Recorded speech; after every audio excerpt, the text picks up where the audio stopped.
Hi, I'm Michelai Graham, the Technically DC Market Editor. Technically is a news site that grows local technology communities by connecting organizations and people through news, events, and services. This is Technically DC Diaries, a pilot interview series where I will talk to local technologists and startup leaders about themselves and why they do the hard and good work that they do. For this edition, I have with me Meghan Gaffney Buck, CEO and co-founder of Veda Data Solutions. Thanks for joining. How are you today? Thanks for having me. I'm wonderful, thank you. Yes, awesome. Again, thank you for joining. We're going to go ahead and hop into our interview and get started. So, how did you first get into tech slash entrepreneurship? Kind of by accident, I think is the best answer. My background was in politics and policy, not surprising here in Washington, D.C. Right. But what I discovered in working in that space, that there were lots of interesting, big, chewy problems that needed fresh ideas and new solutions. And so having worked in policy through the ACA being developed and healthcare being the topic of conversation for many years, I had a good knowledge of what the problems were, but needed to get outside of the policy bubble to try to find a solution. And so when I partnered with my co-founder, Bob Lindner, we used some of the tools that he was building in science and brought them to a new market. Awesome. So, tell me, what does a day in the life of a CEO really look like? Right now, it looks a lot like juggling homeschool and business meetings.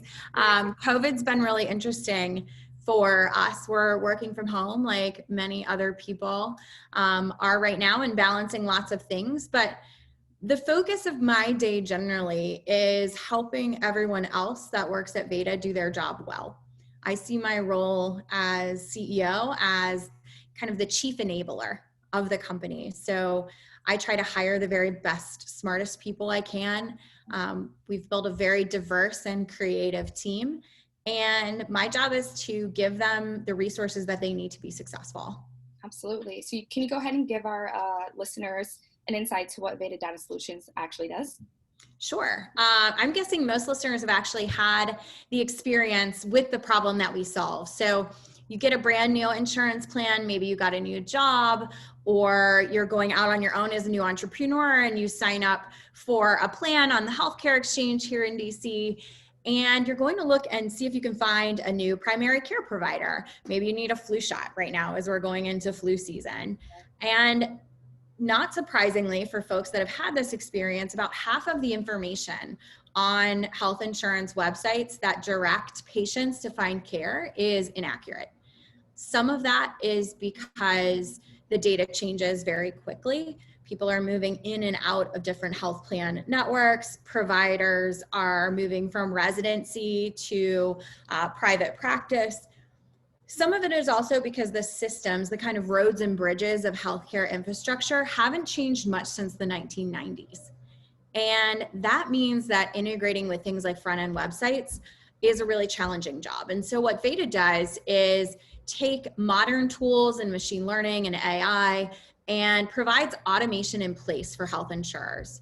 We integrate our tools into their old clunky systems from the 90s and early 2000s, all the way through more unique and innovative new solutions like Salesforce Healthcare Cloud.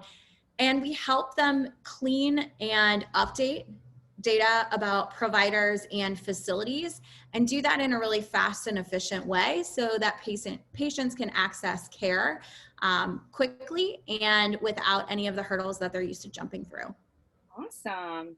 So, tell me, what's great about the DC tech community and what can it do better? DC is a great place for women entrepreneurs. That doesn't mean that there isn't more that can be done to support female entrepreneurs here, but I have friends that work in San Francisco and in New York, and DC really does have a community around entrepreneurship, and particularly a community where the female entrepreneurs are used to connecting and helping each other. It is very collaborative rather than competitive, and I think that gives us a real advantage. The other thing that's interesting here is some of the big companies in the area are very supportive, specifically of women and Black entrepreneurs, particularly around infrastructure, where they're investing in innovation hubs. And so that's everything from the Veda project.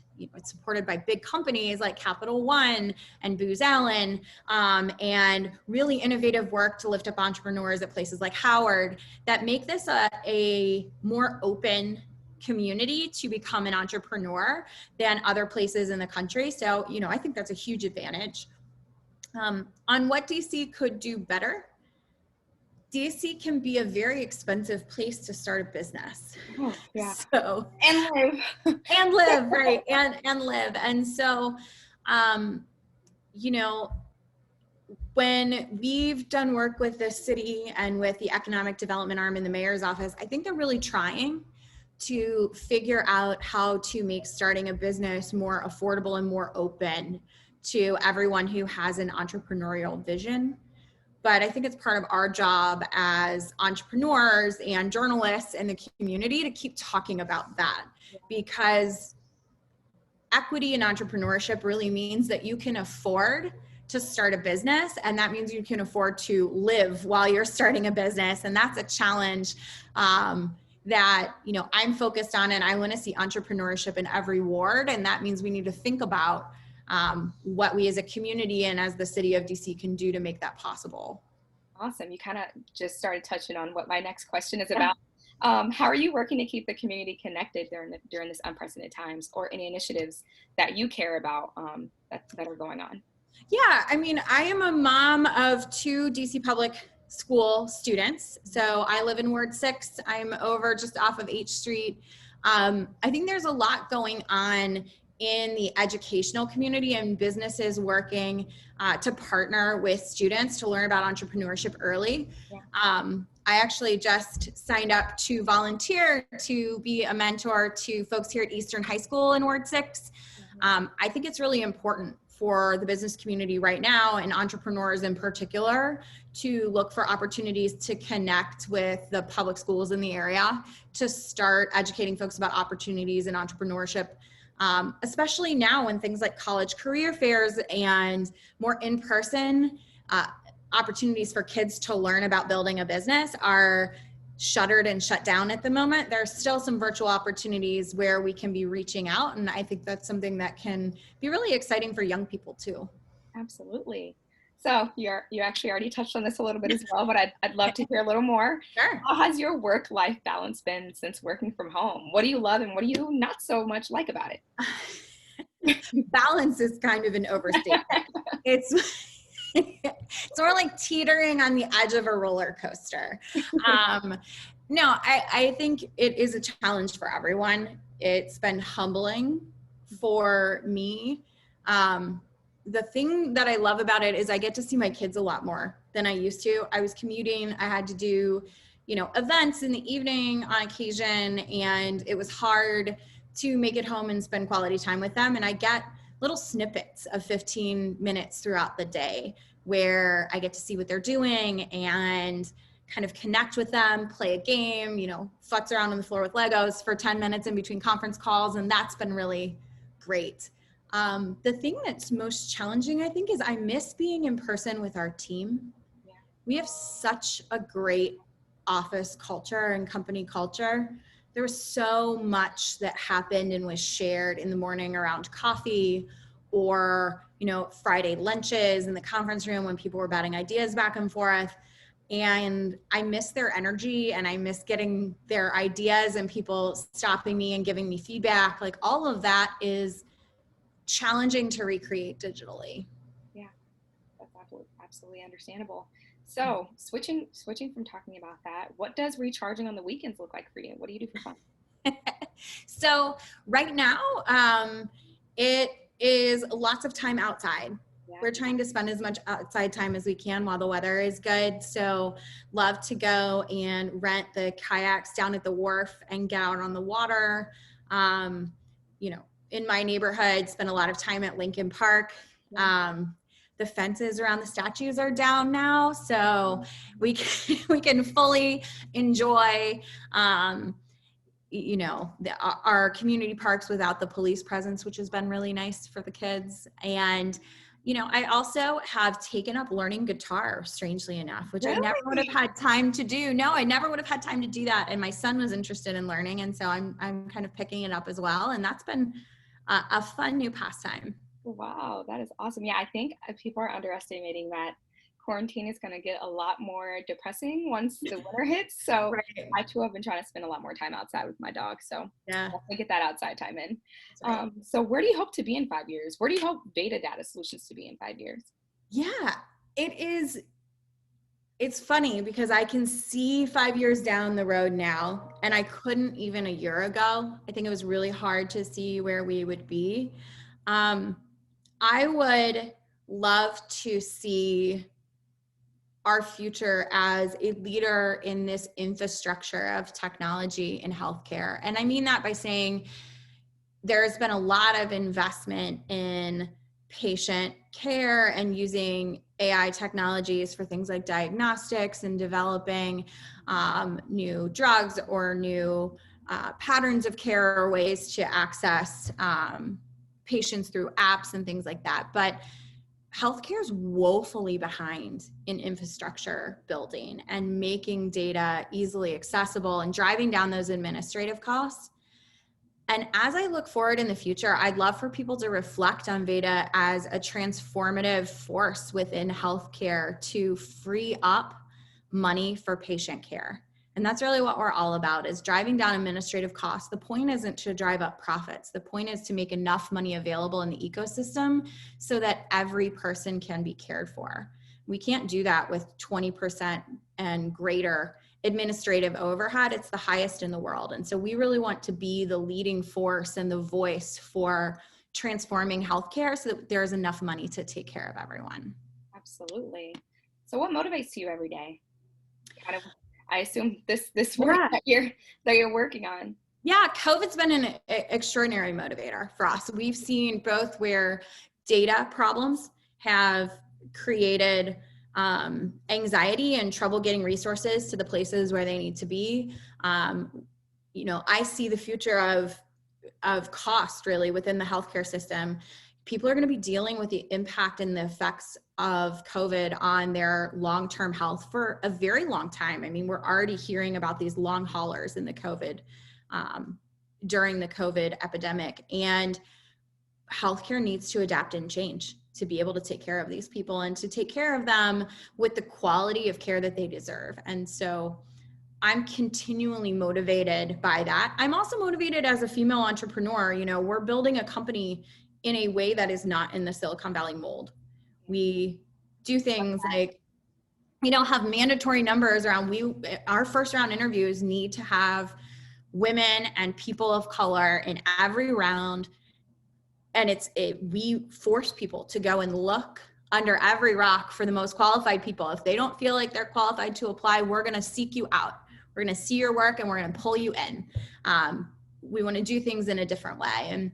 And we do things like provide 100% healthcare coverage. So we pay all of our healthcare premiums for our employees and their families, because we believe that that's what healthcare companies should be doing. We should be taking care of the people that enable us to succeed. And so I'm hoping that investors will look at Veda as a success, will see us eventually exit and say, oh yeah, you can make money and treat people really well and have a diverse team at the table with leaders that look different than the boardrooms that people are typically seeing in Silicon Valley, and do that successfully and kind of bring that new model to light here in DC.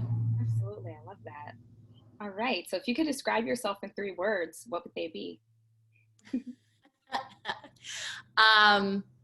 Probably energetic, Yes. positive, Positive. and coffee. Because it's all fueled. I'm like 50% coffee. I like loaded up my Keurig with, I loaded my Keurig and was ready to make coffee, forgot to do it. And I was like, Yeah. oh my God. Yeah. It's not good.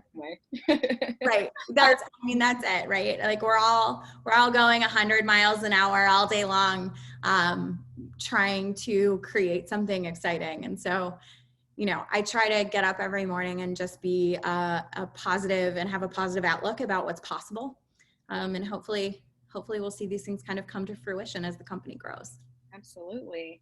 All right. Any last words? I kind of keep I open up the last few minutes for you to share any announcements. If you're hiring, you got any events coming up, or anything like that, feel free. We are always hiring. So Veda is growing at a fast clip as usual. We are looking for developers, customer success professionals. We're looking for people that are interested in cloud architecture and have a background in React or in AWS DevOps. So lots of folks in DC that are well suited, that would be a great part of our team. But I would take my kind of last minute in putting my old political hat on for a second. Healthcare and entrepreneurship are both really impacted by the people that are leading our communities. And so regardless of people's kind of opinion about who those leaders should be, I would not be, I'm never quiet about saying everybody should vote. And so I want to take an opportunity to say that it's important for us as entrepreneurs and part of a tech ecosystem to have a voice in what our communities look like. And so we give election day off at Veda for folks to go and take time out to vote or work polls and volunteer. And I would encourage other entrepreneurs to make sure that their employees have space to have their voices heard, because we're shaping a really beautiful ecosystem here in DC, but it means that we have to be a part of those solutions as well. Absolutely. Thank you so much for that. Thank you again, Megan, for joining. This has been Technically DC Diaries. I'm Michelai Graham, and thank you everyone for watching and listening.